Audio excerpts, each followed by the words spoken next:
সবাইকে স্বাগতম জানাই আজকের ভিডিওতে। আজকে আপনাদের জন্য একসাথে দুইটি গল্প নিয়ে এসেছি।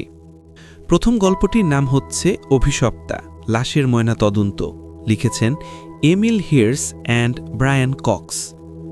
এবং দ্বিতীয় গল্পটির নাম হচ্ছে রহস্যময় কুয়াশা, গল্পটি লিখেছেন Stephen King and Frank Darabont. তাহলে শুরু করা যাক প্রথম গল্প দিয়ে, অভিশপ্তা লাশের ময়না তদন্ত। স্থান: আঞ্জুমান মর্গ, ময়মনসিংহ মেডিকেল কলেজের কাছে একটি পুরনো ভবনের বেসমেন্ট। রাত প্রায় 1টা। বাইরে মেঘ ভাঙা বিদ্যুৎ চমকাচ্ছে, যেন শহর জুড়ে কোনো অশুভ কিছু আনাগোনা। প্রবীণ ডোম তপন চৌধুরী, বয়স 60-এর কাছাকাছি, এবং তার ছেলে অয়ন 25 বছর শেষ রাতটুকুর জন্য প্রস্তুত হচ্ছিলেন। হঠাৎ টেলিফোন বেজে উঠল। ওপার থেকে থানার বড় দারোগা জানালেন, তপনদা, একটা কেস এসেছে। শহরে এক পুরনো পরিত্যক্ত জমিদার বাড়িতে ভয়াবহ ঘটনা ঘটেছে। একটা কফিন, যার আশেপাশে 3টে মৃতদেহ পড়েছিল, কিন্তু কফিনের ভেতরে পাওয়া গেছে এই মেয়েটিকে। মেয়েটির শরীরে বাইরে কোনো আঘাত নেই, অথচ লোকগুলো মরেছে বিভৎসভাবে। দ্রুত ময়নাতদন্ত শুরু করতে হবে। ডোমঘরের ঠান্ডা টেবিলে আনা হলো সেই অজানা যুবতীর নাম, দেওয়া হলো অজানা এক দেহ। তার রূপ যেন পাথর দিয়ে খোদাই করা, কিন্তু চোখ দুটি কেমন যেন ঘোলাটে, মৃত মানুষের মতো। তপন তার যন্ত্রপাতি নিলেন। অয়ন অবাক হয়ে বলল, বাবা, মেয়েটির শরীর এত নিখুঁত কেন? এত বড় দুর্ঘটনার পরও কোনো ক্ষত নেই, রক্তও শুকয়নি। তপন মাথা নেড়ে বললেন, এটাই তো রহস্য। দেখে মনে হচ্ছে 2 ঘন্টা আগে মরেছে, কিন্তু হাত পায়ের পেশিগুলো বলছে সে কদিন ধরে মারা গেছে। ময়না তদন্ত শুরু হতেই প্রথম অসঙ্গতি ধরা পড়ল। ভিতরের আঘাত। মেয়েটির ভিতরের ফুসফুস ছিল পোড়া, পাঁজরগুলো যেন ভিতর থেকে চূর্ণ করা, কিন্তু বাইরে সামান্য আঁচড়ও নেই। অদ্ভুত উপাদান। অয়ন তার পাকস্থলী পরীক্ষা করতে গিয়ে একটি কাপড়ের টুকরো পেল, তাতে মোড়ানো ছিল একটি ভাঙা দাঁত। প্রাচীন সংকেত। কাপড়ের টুকরোয় দেখা গেল পুরনো আমলের কিছু অদ্ভুত রেখাচিত্র এবং একটি তারিখ, 1299 বঙ্গাব্দ।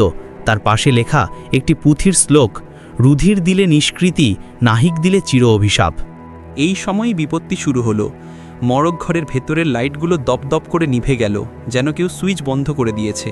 তপন, অয়ন, বাইরে যা, ফিউজটা দেখ। অয়ন সবে দরজা খুলতে যাবে, কিন্তু বাইরে শুরু হলো টর্নেডোর মতো ঝড়। দরজাটা সজোরে বন্ধ হয়ে গেল। এরপর শুরু হলো আসল বিভীষিকা। শব্দের সন্ত্রাস। মরগের হিমঘর থেকে পুরনো দিনের ঘণ্টিগুলো, যেগুলি মৃতদেহ নড়ছে কিনা তা পরীক্ষা করতে ব্যবহার হতো, খুটখুট করে বেজে উঠল। কবর থেকে উঠে আসা। অয়ন দেখল তাকে অনুসরণ করছে অন্য টেবিলের পুরনো কফিনগুলো, যেগুলির ভেতরে থাকা মৃতদেহগুলি যেন নড়ে চড়ে উঠছে। ভ্রম। তপন দেয়ালে একটি পুরনো ভাঙা আয়নার দিকে তাকাতেই দেখলেন তার মৃত স্ত্রী তাকে ফিসফিস করে কিছু বলছে।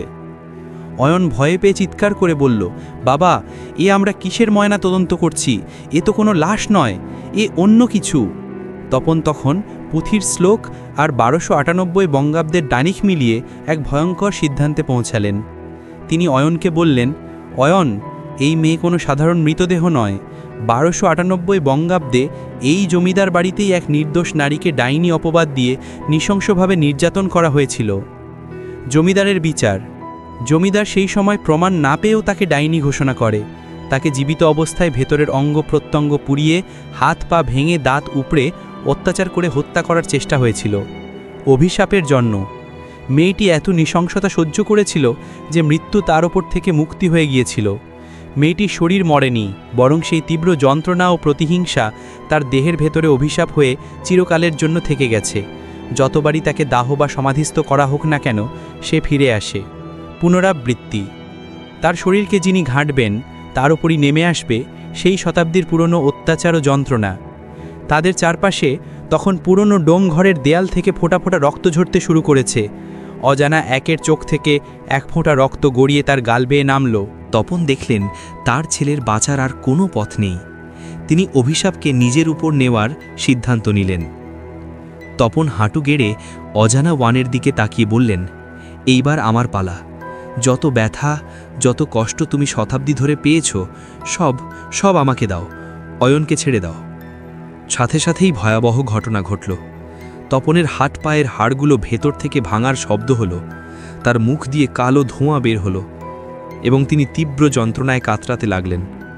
অয়ন দেখল তার বাবার ভেতরের অঙ্গগুলো পুড়তে শুরু করেছে, আর অন্যদিকে অজানা ওয়ানের চোখে ঘোলাটে ভাব কমতে শুরু করেছে। তার ক্ষতগুলো ধীরে ধীরে মিলিয়ে যাচ্ছে। অয়ন চিৎকার করে বাবাকে জড়িয়ে ধরল, বাবা না! এই দৃশ্য সহ্য করতে না পেরে বাবার মুক্তি কামনায় অয়ন ছুরি দিয়ে তপনের কষ্ট শেষ করার চেষ্টা করল। মুহূর্তের মধ্যে সমস্ত শব্দ, ঝড়, আলো নিভে যাওয়া সব থেমে গেল।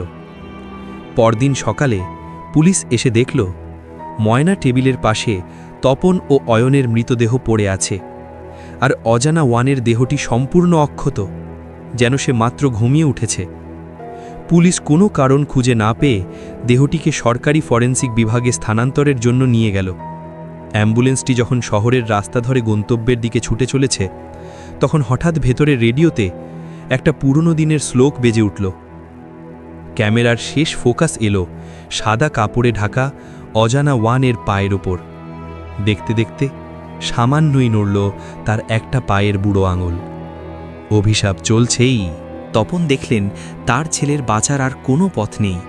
তিনি অভিশাপকে নিজের উপর নেওয়ার সিদ্ধান্ত নিলেন। তপন হাঁটু গেড়ে অজানা ওয়ানের দিকে তাকিয়ে বললেন, এইবার আমার পালা। যত ব্যথা, যত কষ্ট তুমি শতাব্দী ধরে পেয়েছ, সব আমাকে দাও, অয়নকে ছেড়ে দাও।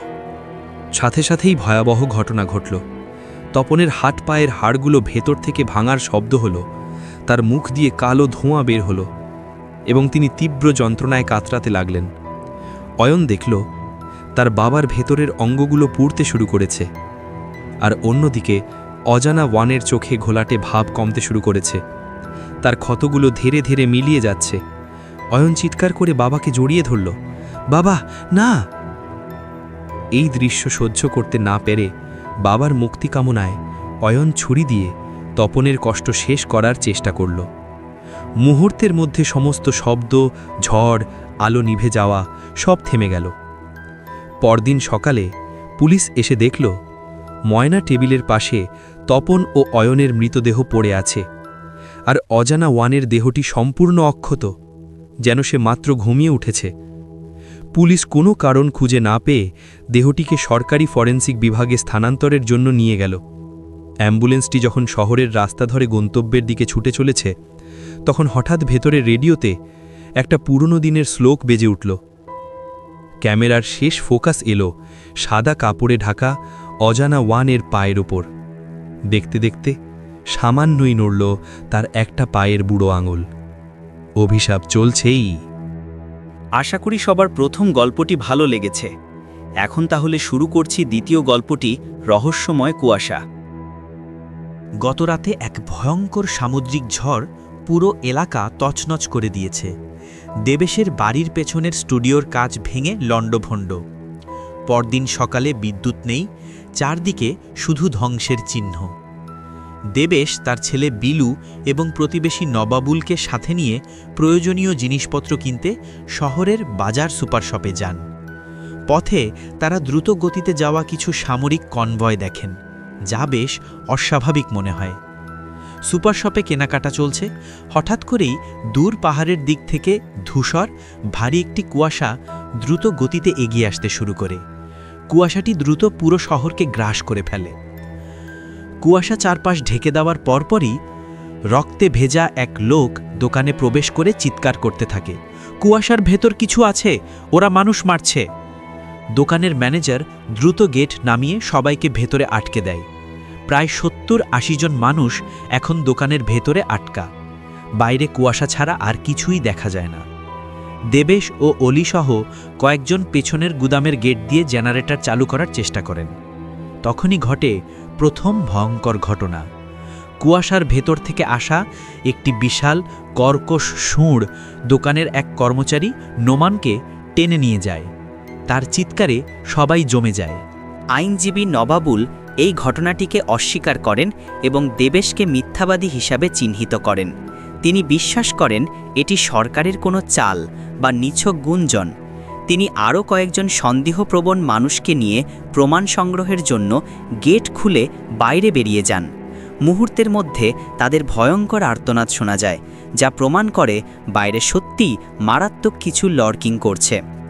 এই ভয়ঙ্কর পরিস্থিতিতে ফরিদা বেগম চিৎকার করে বলতে শুরু করেন যে এটি আল্লাহর গজব, সৃষ্টির পাপের শাস্তি। তিনি সবাইকে পাপ স্বীকার করতে এবং স্রষ্টাকে শান্ত করার জন্য আত্মত্যাগ করতে আহ্বান জানান। প্রথম দিকে কেউ তাকে পাত্তা না দিলেও যতবার বাইরে থেকে দানবীয় আক্রমণ হয় ততই তার অনুসারীর সংখ্যা বাড়তে থাকে। রাতে দোকানের আলো লক্ষ্য করে বাইরে থেকে বিশাল আকারের পোকামাকড়, স্করপিয়ন ফ্লাইজ কাঁচের জানালায় আঘাত হানতে শুরু করে। তাদের পিছনে আসে আরও বড় উড়ন্ত দানবীয় পাখি, টেরোড্যাক্টেল লাইক ক্রিচার্স। কাঁচ ভেঙে দোকানের ভেতরে বেশ কয়েকজন মারা যায়। ফরিদা বেগম সে যাত্রায় অলৌকিকভাবে বেঁচে গেলে তার কথায় মানুষ আরও বেশি বিশ্বাস করতে শুরু করে। একদল যুবককে ওষুধ আনার জন্য পাশের ফার্মেসিতে পাঠানো হয়। সেখানে তারা বিশাল মাকড়সা সদৃশ প্রাণীর জালে ভেসে যায়। দেবেশের দল তাদের উদ্ধার করতে গেলে তারা বুঝতে পারে এই কুয়াশা কোনো আবহাওয়াগত ঘটনা নয়, এটি এক অন্য জগতের দানবদের আখড়া। দোকানে ফিরে আসার পর পরিস্থিতি আরও ঘোলাটে হয়। ফরিদা বেগম এখন উন্মত্ত ধর্মগুরু। তিনি যুক্তি, বিজ্ঞান বা বাস্তবতার সব কথাকে অস্বীকার করে কেবল ভয় আর ধর্মান্ধতা ছড়াতে থাকেন। তিনি দাবি করেন কুয়াশা দূর করতে হলে একজন মানুষকে কোরবানি বা স্যাক্রিফাইস দিতে হবে। দোকানে আগে থেকেই লুকিয়ে থাকা 2 সেনা সদস্যকে তিনি চিহ্নিত করেন। তাদের উপর চাপ সৃষ্টি করলে একজন সেনা, জাহিদ, স্বীকার করে যে এই কুয়াশা আসলে তাদের সামরিক গবেষণা তীরচিহ্ন প্রকল্প বা প্রজেক্ট অ্যারোহেডের মারাত্মক ভুল। তারা অন্য জগতের একটি পোর্টাল খুলে দিয়েছিল। উত্তেজিত জনতা ফরিদা বেগমের কথায় জাহিদকে ধরে কুয়াশার দিকে ছুঁড়ে দেয়। ভয়ঙ্কর এক দানব এসে তাকে ছিঁড়ে খায়। এই দৃশ্য দেখে মানুষ ভয়ে ফরিদা বেগমের পুরোপুরি অনুগত হয়ে যায়। পরিস্থিতি নিয়ন্ত্রণের বাইরে চলে যাওয়ায় দেবেশ বুঝতে পারেন যে দোকানের ভেতরে থাকা এখন বাইরের চেয়েও বেশি বিপজ্জনক। উন্মত্ত জনতা যে কোনো মুহূর্তে তাদের দলকেও বলি দিতে পারে। দেবেশ, বিলু, স্কুল শিক্ষিকা আমেনা, অলি এবং আরও 2 জন সহ মোট 6 জন সিদ্ধান্ত নেয় যে তারা এখান থেকে পালাবে। পালানোর সময় ফরিদা বেগম পথ আটকান এবং দেবেশের ছেলে বিলুকে পরবর্তী বলি হিসাবে দাবি করেন। হঠাৎ করেই অলি তার পকেট থেকে রিভলভার বের করে ফরিদা বেগমকে গুলি করে বসেন। ফরিদা বেগমের মৃত্যুতে জনতা স্তব্ধ হয়ে যায়। এই সুযোগে দেবেশের দল গাড়িতে করে সুপার শপ থেকে পালিয়ে যায়। কুয়াশার মধ্যে দিয়ে তাদের জীবন মৃত্যুর এক ভয়ঙ্কর যাত্রা শুরু হয়। চারদিকে দানবদের তাণ্ডব, রক্ত আর ধ্বংসের ছাপ। তাদের দলটি এক এক করে প্রাণ হারাতে থাকে। আমেনা, অলি এবং অন্য 2 জন মারা যান।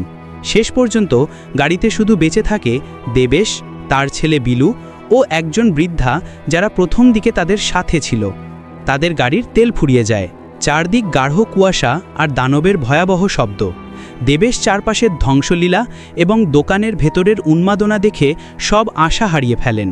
তার মনে হয় এখন অপেক্ষা কেবল ভয়ঙ্কর এক মৃত্যুর। দেবেশের কাছে একটি রিভলভারে 5টি মাত্র গুলি অবশিষ্ট। তিনি তার ছেলে ও সঙ্গীদেরকে নৃশংস মৃত্যুর হাত থেকে রক্ষা করার জন্য এক মর্মান্তিক সিদ্ধান্ত নেন। দেবেশ বৃদ্ধাকে গুলি করেন, তিনি বিলুকে বুকে জড়িয়ে ধরে গুলি করেন। 3 মোট 4টি গুলি খরচ করে তিনি তার 4 সঙ্গী ও সন্তানকে মুক্তি দেন। এখন কেবল একটি গুলি অবশিষ্ট, কিন্তু দেবেশ নিজেকে গুলি করার সুযোগ পান না। তিনি শেষ গুলিটি বাইরে ছুঁড়ে ফেলে দেন। তিনি গাড়ি থেকে বেরিয়ে কুয়াশার মধ্যে চিৎকার করে ওঠেন, আমাকে মার, তোমরা আমাকে মারো। দেবেশের চিৎকার শেষ হতে না হতেই কুয়াশার মধ্যে দিয়ে এক প্রবল ট্যাঙ্কের শব্দ ভেসে আসে। কুয়াশা ধীরে ধীরে কাটতে শুরু করে এবং দেখা যায় বাংলাদেশ সেনাবাহিনীর একটি বিশাল কনভয় দানবদের ধ্বংস করতে করতে এগিয়ে আসছে। তারা উদ্ধার অভিযান শুরু করেছে। দেবেশ দেখেন একটি সামরিক ট্রাকে জীবিত মানুষকে উদ্ধার করে নিয়ে যাওয়া হচ্ছে, যার মধ্যে সেই মহিলাও আছেন যিনি প্রথম দিন তার সন্তানের কাছে যাওয়ার জন্য দোকানে সাহায্য চেয়েছিলেন। দেবেশ তাকে সাহায্য করতে রাজি হননি। দেবেশ হাঁটু গেড়ে মাটিতে লুটিয়ে পড়েন। তিনি তার চারপাশে সৈন্য, উদ্ধার হওয়া মানুষ আর পরিষ্কার হয়ে আসা আকাশ দেখতে পান। তিনি উপলব্ধি করেন মুক্তির মাত্র কয়েক সেকেন্ড আগে তিনি নিজের হাতে নিজের সন্তানকে হত্যা করেছেন। এই অসহ্য যন্ত্রণা আর ভুল সিদ্ধান্তের অনুশোচনায় দেবেশের পুরো অস্তিত্ব কেঁপে ওঠে। সবাইকে অসংখ্য ধন্যবাদ এতক্ষণ সাথে থাকার জন্য। আপনাদের গল্পগুলো ভালো লাগলে অবশ্যই কমেন্ট করতে ভুলবেন না এবং চ্যানেলটিকে সাবস্ক্রাইব করবেন। অসংখ্য ধন্যবাদ এমিল হার্শ এবং ব্রায়ান কক্স এবং স্টিফেন কিং অ্যান্ড ফ্র্যাঙ্ক ড্যারাবনকে এত সুন্দর দুটি গল্প উপহার দেওয়ার জন্য। সবাইকে ধন্যবাদ আজকের গল্পগুলো শোনার জন্য। দেখা হবে নতুন কোনো গল্প নিয়ে। সবাই সুস্থ থাকবেন, ভালো থাকবেন। আল্লাহ হাফেজ।